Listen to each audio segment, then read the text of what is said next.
Hey, what's up you guys, and welcome back to my channel. So excited to have you today. Today I'm going to be doing 7 tips to thrive during deployment. So I'm also very excited that today I have my new filming setup. So I'm using my phone, but my husband got me this new microphone light tripod thing to be able to film on, and I'm really excited about it. So I was like, what a better time to film this than right now when I'm trying to test this thing out. I have a vlog channel. If you didn't know, I just started it recently. I just put out my 2nd episode, and I'll link that down below. I used that to test it out, and so I decided I wanted to do another video for that. Anyways, getting down to my 7 tips. So we are over 6 months through our first deployment together. However, I was around when my husband did basic training in AIT, and I am kind of comparing those experiences because the first time he was gone around that 6-month mark, actually just over it, and we just hit that technically. So we are now the longest we have ever been apart. And I have definitely noticed some big differences between that time and this time. And of course we have a son, so that changes things just a tad, but also there is just a lot of things I've noticed that were different both times. And of course it's hard to compare it because basic training is a lot different than a deployment, and not at the same time. You're still separated. So I'm going to start with my number 1, which is probably the easiest for most of you. When you think about deployment, it is okay to be sad. And I did not have quite as much sadness during this deployment so far as I had when my husband was gone for basic training in AIT. But I still have my days. There are days that I'm like, I just want this to be over. I don't know if I can do this anymore. It is okay to feel that way. It is normal. It's not easy, especially when you have littles or animals and you're doing a lot of things to take care of a household on your own. It is hard. I've done both. I've done both, one with just the animals, and now I've done one with animals and our son, and it is not easy. There are days, especially with the little guy, it's been a little more difficult because he is just over a year old, and there's just some days I just can't. I have to walk out of the room and get a break for myself because it's just too much. And I felt terrible when I have to put him to bed at night sometimes, and I'm like, he's not going to sleep. I just got to walk out of the room because I got to be able to take care of myself because I'm still a working mother. I still have my life here that I have to take care of. So it is okay to feel all the feelings that you do about deployment. I had a lot of tears. If you have not seen our deployment send-off video, I will link it maybe above or below or something. Otherwise, it's in my military videos. But my military send-off video, the day before, I had a huge breakdown. There is so much unknown with the deployment. Basic training, it's approximately 10 weeks. If you know what MOS your significant other is, you can look up how long that is approximately. Things can change here and there, but deployment, you don't know how long they're going to be gone. You don't know where they're going, what they're doing, all of that. There's so much unknown. We still don't even know when he's going to be home. It could be 3 months, 4 months, 6 more months. It's just crazy. So that unknown feeling, and as a control freak type person as myself, I was not okay with that. I'm better now. Again, the difference between the two, I got my tears out that day. I haven't had too many tears this deployment. I don't believe, I can't remember a specific time. I've cried probably here and there, but I don't think it's been specifically about the deployment and being separated from my husband itself. So it is okay to be sad. It is okay to give yourself a time occasionally. I need to go and eat a tub of ice cream. Not necessarily the healthiest thing in the world, but it's okay if you just do it one day and not make it like this consistent habit. You're going to have those bad days. It is okay to have a bad day, even when it's not deployment. So that is my number one tip. Very simple, very straightforward. Feel your feelings. It is okay to do so. You do not need to be strong for anybody except for yourself. So do it when you feel like you have the energy to do it. That's what I've got. Here is my next tip. Count up, but don't count down. So I still do not know when my husband is coming home. So I have countdowns on my phone that are approximate, and I occasionally like to look at those for just comfort reasons. But I now have a visible countdown, but when this deployment started, I have a count up. So here she is in all of her glory. I got this chalkboard from Walmart, got some chalkboard markers, wrote some fancy thing on it for our Army stuff, and I change that number every single day. She probably needs a little bit of an uplift. She's losing some stuff. It's been 200 days. I feel like this board right here, she's actually probably better looking than I am right now.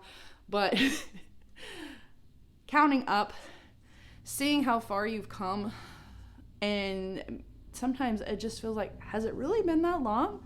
Doesn't feel like it's been that long.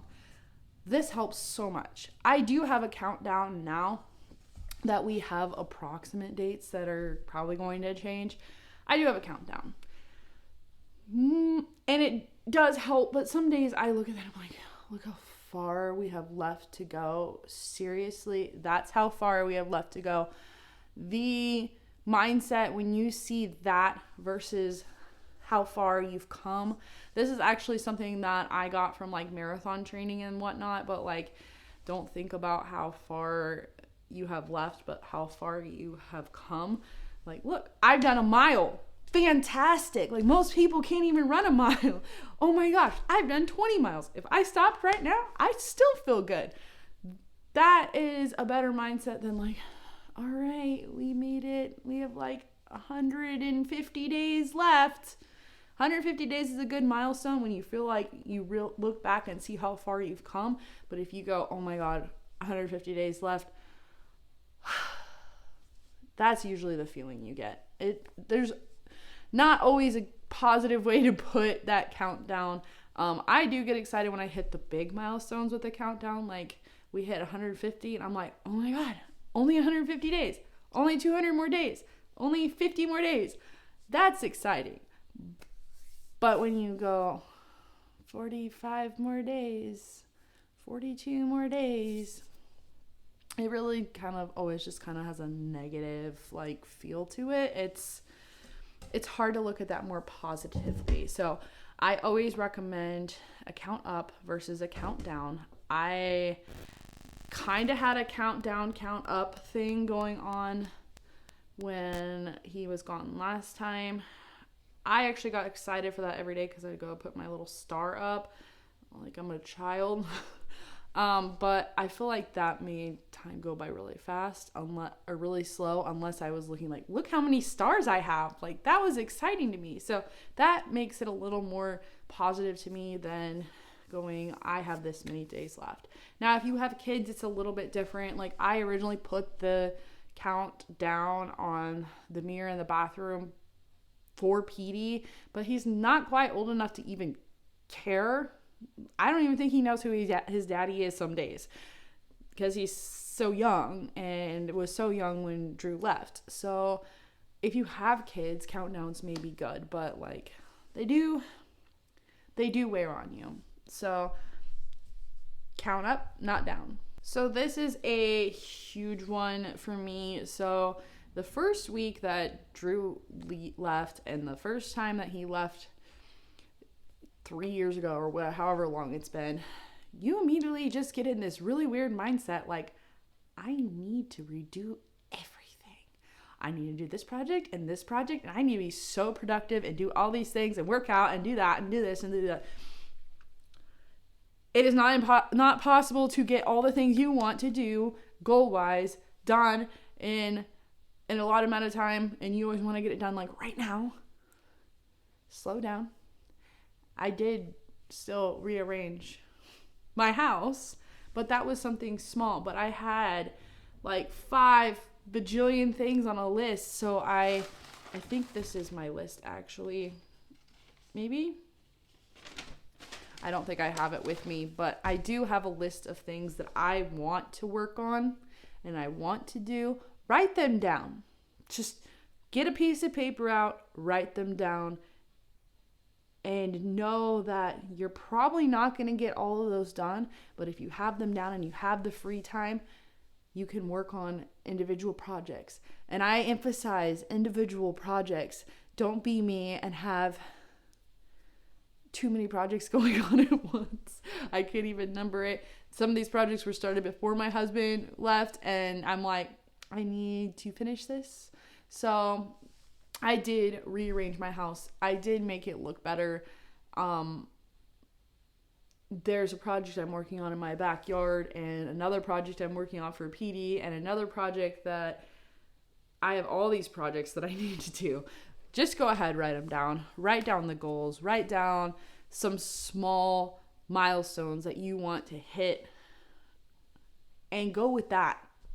So, but don't be disappointed if you don't make it, because again, we have sad days, we have busy times, and we are alone trying to juggle so many things that it's not always possible to do the things that we do, and understand that and know it's okay. You may be sad about it, and that's okay too, because I'm sad about it every day when I walk by my project. Like, I really need to do that, and I just don't have the time to do it right now. So know it's okay. You're not going to get all the projects you want to do down, but write them down, because maybe there's a project that you can do with your significant other when they get back. So write down those projects and goals and do your best to hit them. If they are fitness goals, make sure you do small little milestone goals. So by like 50 days, I just want to be better at drinking water. I'm still doing a terrible job of that. I bought this big jug, hydro jug. I love this thing, by the way. Hashtag not spons, but I would totally take a sponsorship and get so many free ones of these. I love this thing. I'm doing better at drinking water than when my husband left, but not quite there. But I'm working on it. I'm working out every day, more or less. Am I hitting? I've lost 10 pounds. I didn't have like a set goal. I just wanted to kind of lose some weight. My original like goal last summer was to get down to 10 pounds. So I'm doing great on that. So just hit some small goals, but make sure you are understanding that health and fitness is not necessarily like a goal. Like, there is goals to it, but it's also a lifestyle. So understand that as well. I could go into fitness things all day, so I'm just going to stop there and go on to our number 4. So number 4, and I've already said this several times, slow down. You need it. Just slow down. I have to tell myself this all the time, and I know this causes a lot of my like deployment anxiety, is that I get this big old list of things I want to do, and I just need to slow down. I need to do the things that are more important. So for example, I have this huge list of goals that I want to do and things I want to do, and like I have plenty of time to do some of these things. I do not have time to do everything. And because I'm trying to focus on these goals that are not necessarily priority, some of my other things were kind of getting pushed off. So I do have goals for each individual room, and I made a new like cleaning list when I started deployment, that each day is a different room, and I focus on that room. And I really, it was a couple weeks ago, I had to do a reset because I was like, I'm not getting things done that I need to, and I really just need to refocus myself. So I did a deep clean of each room, and now that I've done that deep clean, I'm keeping up with it and then being able to do another project in the room. So for example, the living room's not a good one, but the kitchen, now that I've kept up with it, I'm able to focus on little things. So I need to clear up my countertops a little bit. So I'm doing a little bit at a time. I've been grabbing these like white basket things and like reorganizing. I really need to reorganize that whole kitchen. Doesn't matter if it's completely reorganized and different when my husband gets home. Probably not, because we're planning on moving. So like making my life a little less stressful by cleaning spaces and making me feel good about like those little goals that I hit, that's what I need. I don't need to have the whole house look completely different when my husband gets home. So slowing down, taking it one day at a time, really just enjoying, making life more enjoyable by yourself. Just take a breath. Sometimes it's okay to sit and binge watch Bridgerton season 2 all in one day and, you know, eat and not pay attention to anything. Not that I'm speaking from experience. It's okay to have a day like that, and it's okay to not do all those projects. So those kind of go hand in hand with those goals and projects. I'm looking at my list here. So those kind of go hand in hand. Some of these build off of each other if you didn't get that. So slow down. You need it. This is your sign right now. Even if you're not getting ready for a deployment, just slow down. So this is one of my biggest advocates right now, and I actually got this from Laura Cleary. She just came out with a second book called Idiots. She's like a comedian on Facebook. If you don't know her, I think she has YouTube as well. And I was listening to her book one day and about her life with her husband, and when they were, before they got married, she talked about how much she needed him and needed him and needed him. And then she realized eventually, like, no one wants to be needed, but everyone wants to be wanted. And that has really stuck with me lately. And when I reflect back to when my husband was at basic training, I realized my mindset throughout, like, at least the beginning of his time in training, his beginning of his Army career, I needed him. And I had the mindset that I needed him, and my life was not okay because he was not here. And I struggled so bad the first, like, however many months. I feel like it was summertime before I got out of the mindset of needing and realizing I just want. And it's a weird concept to think about. When I look about it back at it now, I'm like, I really just needed him there. I needed him to help me. And like looking at it now, I'm like, I need him more now than I did then, but I want him more now than I need him. If that makes sense. Like, I'm doing what I need to do on a daily basis. Is it perfect? Absolutely not. Do I want to rip all my hair out some days? Most days? Absolutely. But I don't necessarily need him here to be able to live. He is not a necessity in my life. He is like a perk. If he's here to help me with these little things that I need. We can go do things together and enjoy each other's company and be able to talk and have affection and all those things. But I don't need him here to be able to appreciate myself and do the things I need to do and take care of our son and be there for him. If this makes sense at all. It took me the majority of his time in training to be able to be okay with being alone. It is a very, very important thing to be okay with being alone. It is not a bad thing. There are days, of course, where I'm like, I'm terrified. The house is dark and I heard a weird noise. Everybody's going to have that. Even when he's here, I still like, oh my God, there's a noise. Like, we're going to die. It's not going to make a difference whether he's here or not. So, changing your mindset. Yes, I really want him to be here. I really want him to see these milestones of PD, but PD's doing them no matter whether Drew's here or not. Like, I want him to be here for these things, but I don't need him to be here for these things.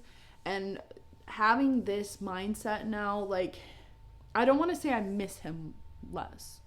I do miss him less. Like, I missed him so much last time. Like, I sat on the couch and watched movies every day and ate potato skins by myself and had pity parties and, like, was like, I just want to go to sleep so the next day comes and I can do my countdown and blah, blah, blah, blah, blah. Like, I just want to go and flick myself on the forehead back then. Like, you don't need him, girl. You're good. So, now I'm like, I'm fine without you here. You're actually gone. We're making more money. Like, I appreciate it. Like, God, that sounds so selfish and bitchy. But that's kind of like the different mindsets now. Like, I'm thriving without you. It's okay. And when you get back here, maybe we'll be thriving better together because I thrive better on my own. And then I can thrive even more with somebody. It's just something different to think about and changing your mindset so you're able to, I don't want to necessarily say get through deployment, but get through each day but still enjoying it and bettering yourself every day and taking care of yourself and appreciating yourself for the things that you do on a daily basis. And when they get back, like, cool. I didn't need you, but I want you here. Please take this baby so I can go out and do things on my own. Speaking of doing things on our own, we get to number 6, which is do things. So I didn't do this as well when he was gone. I did things on my own. I was in school, going into classes and working, and it was like February and March. It was freezing cold at this time. By the end of my husband being gone at that time, I started going to the dog park on my own. Like, I'd go do things with my mom, but I don't want to wait to do things with somebody. Like, if there's something I really, really want to do, just go and do it. Why do they have to be here for you to be able to do it? Now, not that there's not things that, like, there's certain things that, like, I do want you here to do this with me. So, like, I can't come up with a good example, actually, but I mean, there's certain things I can't come up with an example. There is no excuse not to do something on your own. I mean, you could go travel on your own for all you wanted. Like, what's stopping you? What reason is there to not do it with somebody? Like, I can't come up with anything because I was about to say, like, go to a baseball game, but I'm planning on going to a baseball game this summer without him because why not? I still want Petey to have enjoyment. I'm taking him to the park. Like, I don't want Drew to miss Petey going to the park for the first time, but we did because he shouldn't have to pause his life, or I shouldn't have to pause my life since he's gone. And yes, like, that sounds really bitchy because, like, they're not doing things right now, but, like, I should still be living. I can't stop living because they're not here. So go out to eat on your own. It's okay. Nobody really cares when you're eating by yourself. They may wonder why you're eating by yourself, but, like, let them wonder. Who cares? Mm-hmm. I have gone to a movie by myself before, but I have not since I've been with Drew. I don't know if that is something I could possibly do on my own unless my mom watches Peter. So that is probably one example of something that I might not do on my own. But for reasons of being held back, like, I feel like if I had this mindset last time, I probably would have gone to a movie on my own. Like, that sounds nice. There's so many good movies out right now, and I really want to see some, and I can't. So don't put your life on hold. Go do things. Go enjoy things. Do things that you did with them because you it's fun to kind of tell them about the things that you did. Like, hey, I went to our favorite store today. It was really fun. Like, I missed you while I was doing it, but it made me feel closer to you because this is something that we did together. So it's a story. You don't want to get on the phone with them and have nothing to say because you didn't do anything but work that day. It's like about 98% of my days. But Peter does something exciting, I can share it with him. I can't be like, Petey, you can't learn how to walk or talk or do anything while Daddy's gone because he's not here to see it. He's not here to experience it. No, you can't pause it. That was a perfect example. We can't stop living because somebody's not here. So there is that example. Number 7, our last one. Enjoy the journey, because if we just sit there and wait for it to end, what's it all for? Because I can tell you now, reunions at the end of this journey are amazing. They're like probably one of the best, amazing things ever. I feel like maybe this is when the first time changed for me is when we got reunited on Family Day. Like, there was no better feeling than being reunited with somebody you have not seen in a while. And basically it was a little bit different because we weren't allowed to talk or FaceTime. Like, I really didn't see anything but pictures and letters and like 2 or 3 phone calls. This, I get to like FaceTime every day, but like, it's different. Experiencing dating your significant other again, everybody always wants that experience. Like, you reminisce about when you first dated, when you first met. Like, deployment gives you that. Deployment gives you a first kiss again, and deployment gives you those first hugs and those first like really awkward moments of dating.